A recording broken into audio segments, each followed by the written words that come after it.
Hey everyone. All right, so I've got some good news and I've got some bad news coming from the SEC for Americans, especially for those who are dealing with liquidity providing or farming or whatever, decentralized finance. Okay, so this is coming from Jake Chervinsky, who is a blockchain lawyer.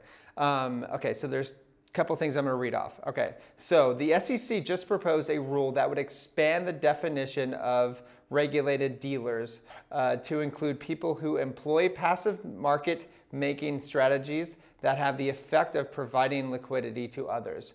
Okay, so this was 200 pages long, but not one word of DeFi. Really interesting. Okay, the other one that I'm not going to bore you with is 600 pages long, but not one word of DeFi. And essentially what's happening is the SEC is making things very vague out there. And the reason why they're doing that is so that they can crack down on DeFi. They can crack down on liquidity providers, farming, and they can do a bunch of things. By making it very vague, they can do whatever they want essentially. Because if they're specific, then people can like, hey, wait a second, you didn't mention this. But the more vague they are, the more control they have over this space. So my suggestion or like my encouragement to you is, if you have a DeFi provider that is worried about these regulations that are coming down the pike, they are not completely decentralized, in my opinion. The ones that are fully decentralized are the ones that don't have anything to worry about, okay? Okay, let's move on. Let's move on to some more positive, good stuff that's happening in this space, which is really crazy. Okay, so the director of the block, Frank Chaparro, said he got this from a desk executive, okay? So these guys have a whole lot of money. Okay, so in the last week, we had several family offices and crypto native hedge funds buy $50 million plus notional in Bitcoin USD call options. So what call options is pretty much they're betting that the price is going to go up in the future, okay? Across the curve from April to December maturities. So essentially they're betting that there's going to be a lot of upward momentum with the price of Bitcoin during that time. Largely positioning into the anticipated spot buying. So they think that people are going to be buying. Well, they are buying. I mean, look at Do Kwon. So he pretty much is putting $10 billion into Bitcoin. I think he bought like $1 billion so far, and he's dollar cost averaging into Bitcoin up to $10 billion.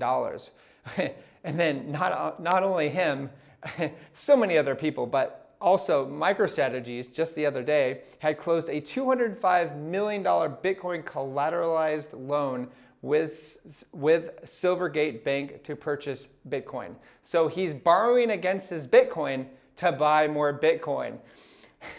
And these guys, they're pretty smart people, you know. They understand where money goes. They understand the flow of money, money velocity. They understand where people are going to hedge.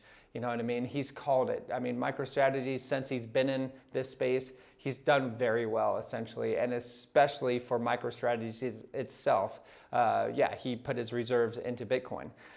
All right, so, and we can tell this by on-chain analytics as well. So check this out. Supply on exchanges is the lowest in 3.5 years. So these are multi-billion dollars of Bitcoin being thrown off the exchanges because people want to hold it. They understand that this is the future of money. And, you know, and I can explain you this, 53% of Americans think that crypto is the future of finance. And this is coming from Crypto Briefing.